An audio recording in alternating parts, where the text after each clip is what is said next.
हे बसताना सुद्धा एकदम ऍटिट्यूड मध्ये बसतात पुरुष मंडळी. यांची बसायची पद्धत सुद्धा अशी आहे, तू बोल मी हाय, तू बोल, आम्ही बसला तू बोल, आम्ही ऐकतोय तू बोल, येणार नव्हतो आम्ही, तुझं नाव ऐकून आलोय, बघतोय कशी करते बोल.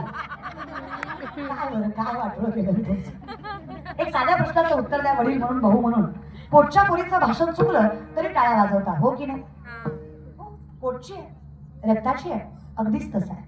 ज्या दिवशी पोटच्या पोरीत आणि व्यासपीठावरल्या पोरीत फरक वाटणार नाही त्या दिवशी कीर्तन नाही कळलं तरी जगाचा बाप भेटल्याशिवाय राहत नाही. सामर्थ्य नजर चांगली असती ना सगळीकडेच देव दिसतो. पुरुष स्त्री हा फरक राहत नाही. आपल्या हिंदू धर्मात जी तिसरी गोष्ट चालत नाही ते परस्त्री गमन. लक्षात आहे? 7 गोष्टी सांगायच्या, 2 सांगितल्या, मांसाहार आणि मदिरा. तिसरं परस्त्री गमन, कीर्तन लक्षात ठेवा. तिसरं परस्त्री गमन. हे जे स्टेटस पुरतं लिहिता ना तुम्ही, यत्र नार्यस्तु पूज्यन्ते रमन्ते तत्र देवता, हे फक्त लिहिता फक्त, कागद कोणीच नाही. कधी कधी असं वाटतं आजकालच्या काही माणसापेक्षा रावण बरा होता.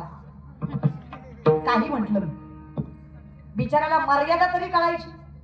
जर आज 3-4 वर्षाची मुलगी सुरक्षित नसेल तर हे रावणापेक्षा बेकार नाही का?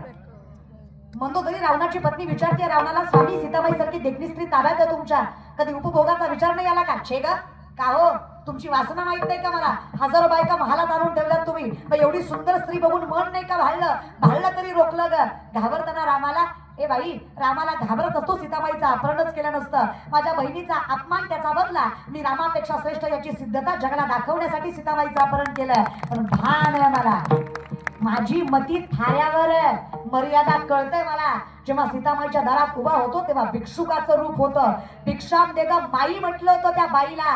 अगं ज्या बाईला आई म्हटलो त्यांच्यावर वाईट नजर टाकावी इतकी बेकार रावलात तर रावणाची नाही की. त्यालाही कळतं ना, ज्याला आई म्हटलं त्याला आईच मानावं आणि ज्याला ताई म्हटलं त्याला ताईच मानावं. आमच्या म्हणायलाच आई ताई म्हणतात. हा मग नाथ बाबा म्हणतात ना, येडका मैदान केवळ पंचायन, येडका मैदान केवळ पंचायन.